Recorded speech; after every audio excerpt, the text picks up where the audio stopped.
Well, I come out this morning to start my wife's car for her. And I think this might be our first heavy frost of the season anyway. So this is the chassis for my wife's 55 four-door. My short wide, or square body long bed is frosted over pretty good. What a start to the morning. Golly.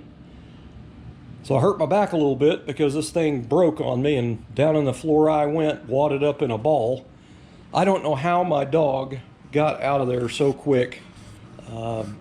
She lays in between the chair legs, but she usually has her head on the chair leg there. And she was under my chair when that thing broke, and it went that direction, but somehow she got out from under there in time. But good golly, if I'd have fell on her, that would have killed me.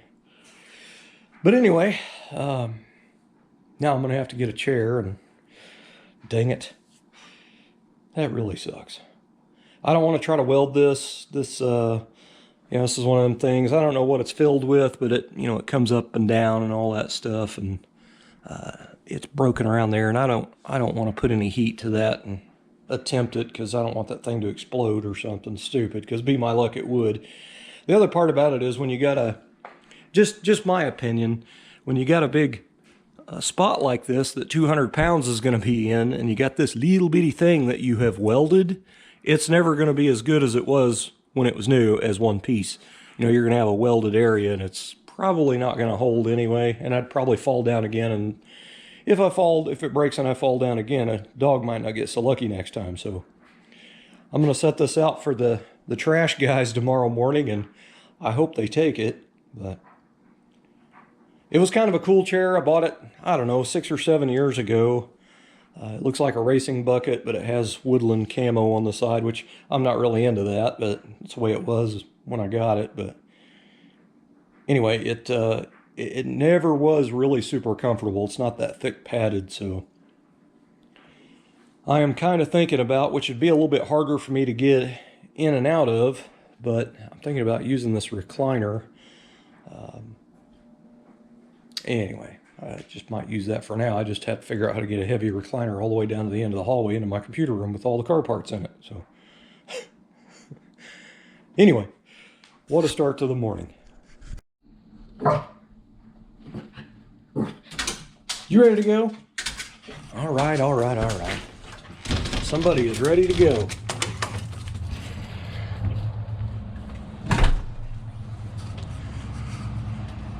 I gotta go over here to Dollar General and get a few things for the house. Of course, I always got to take my companion here.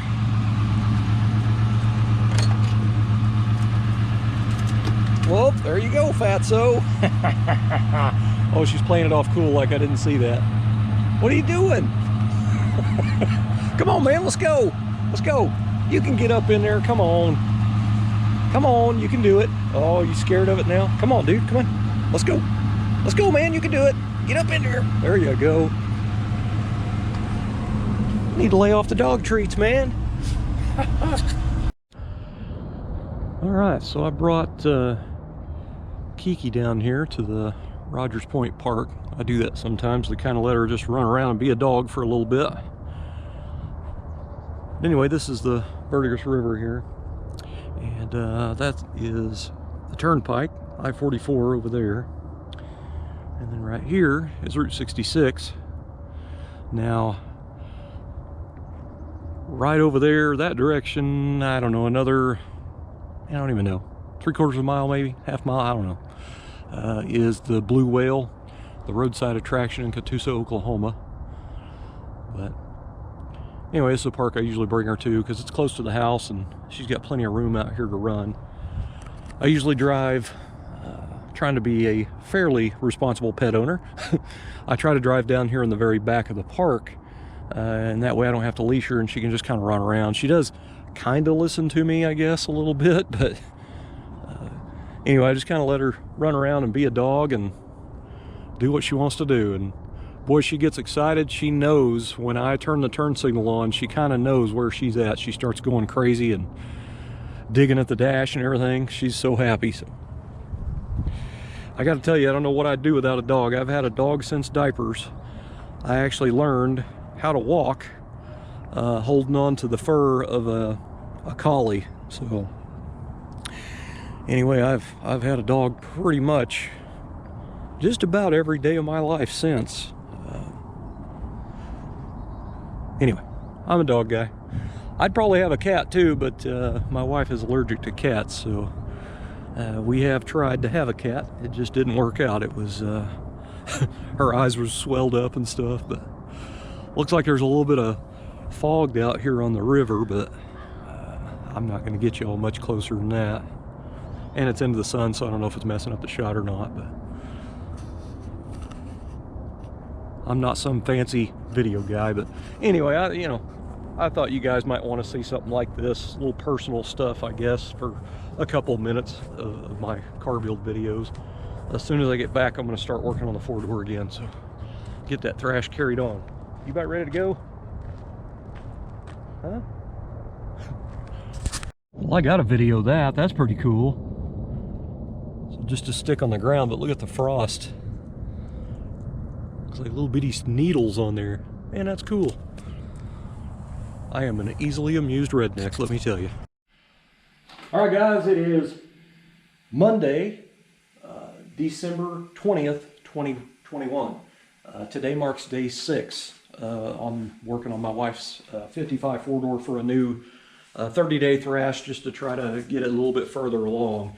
I have so many loose ends I want to get tied up in those 30 days. I don't really know how far I'm going to get because I'll spend hours just fabricating one little part, but that is my favorite thing to do. I love creating things and building things, for stuff. That's what I like. So anyway, today's project, I want to try to finish building this fold down radio delete plate. I want to get all the metalwork, all the stuff finalized and everything mocked up to where it's working properly and fit. That way I'm done with the dash part of the car and I can move on to the other stuff on the car, which is pretty much everything. But anyway, I've got a buddy of mine, Scott Smith, who was bringing me a door so I could take the lower hinge off, which is just like that one. He was supposed to bring that tonight, but his truck, it sounds like, in the way he texted it sounds like a wheel bearing's bad or something on it. So he said he was going to try to fix it tonight and then bring the door tomorrow. So that's all good. I definitely want him to be safe. I don't want him to drive over here with a wobbly wheel, But anyway, so I can't work on the door today, which, I can finish up my radio today, so I have something to do. And then tomorrow, I guess, hopefully I can get started on the body. I've got to grind some welds there, and I think I've got some over there as well. And then at that point, I can clean up all the metal and start slinging a little body filler on here. So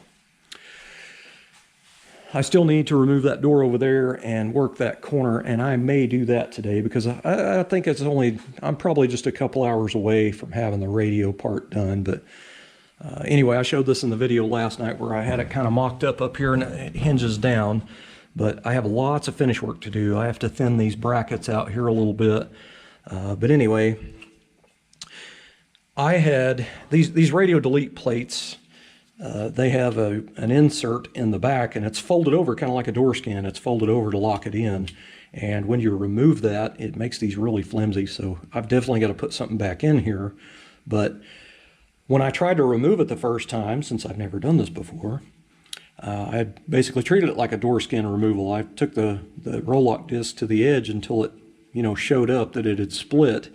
And then my idea was it would just slide out, and it just didn't work out that way. It did not want to come out of there.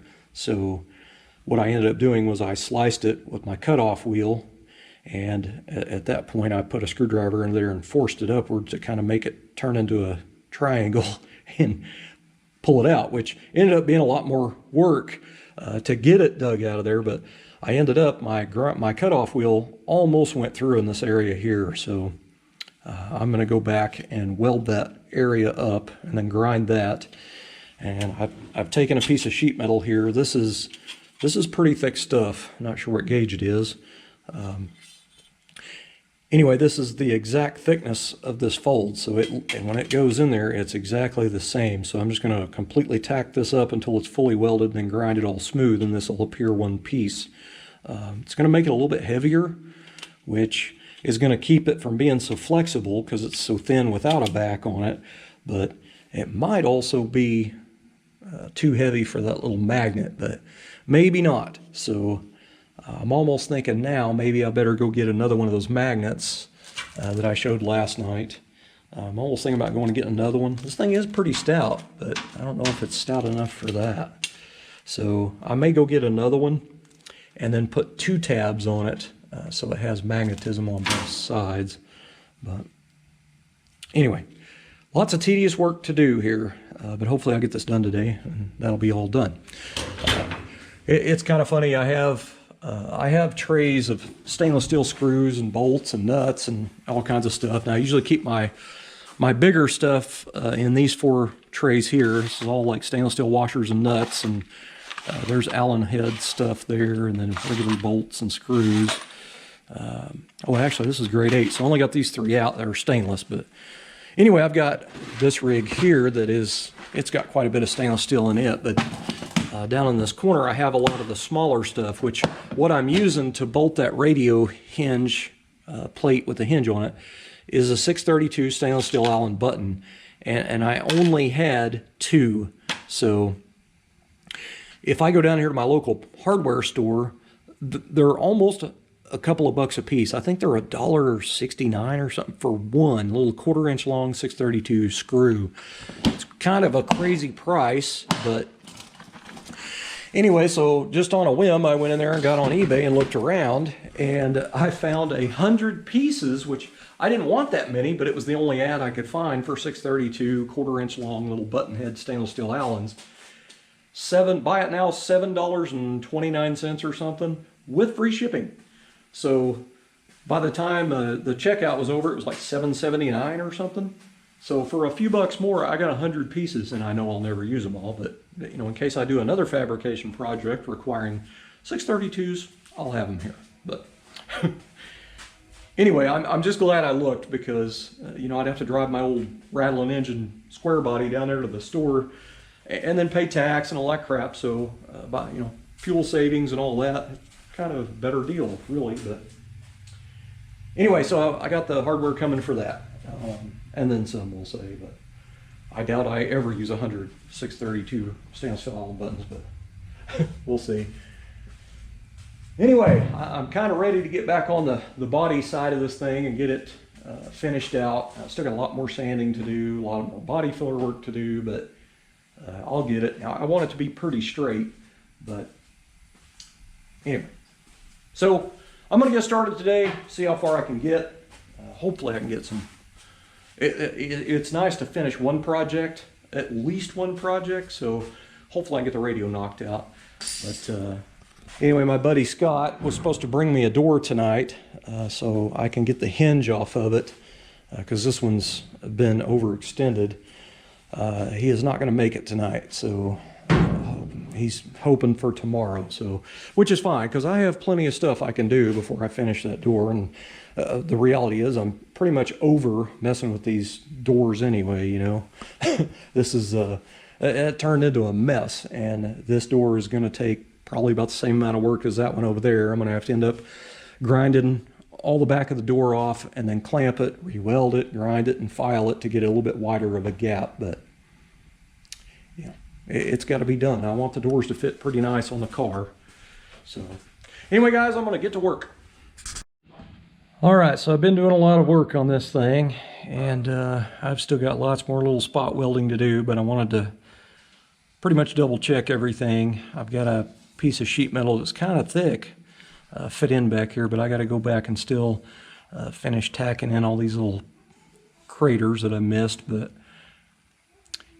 anyway, it's actually looking pretty decent. I just tried holding this magnet up here from the back on the center. I don't know if that's strong enough to hold it, because this thick sheet metal, this thing's kind of heavy now, so I'm thinking if hit a bump pretty hard, it might knock it open. So I think I'm going to go back to Lowe's in the morning and get another one of these and build 2 tabs and put double magnets on it. I think that's probably the safest way of going. So anyway, I'm happy with it so far.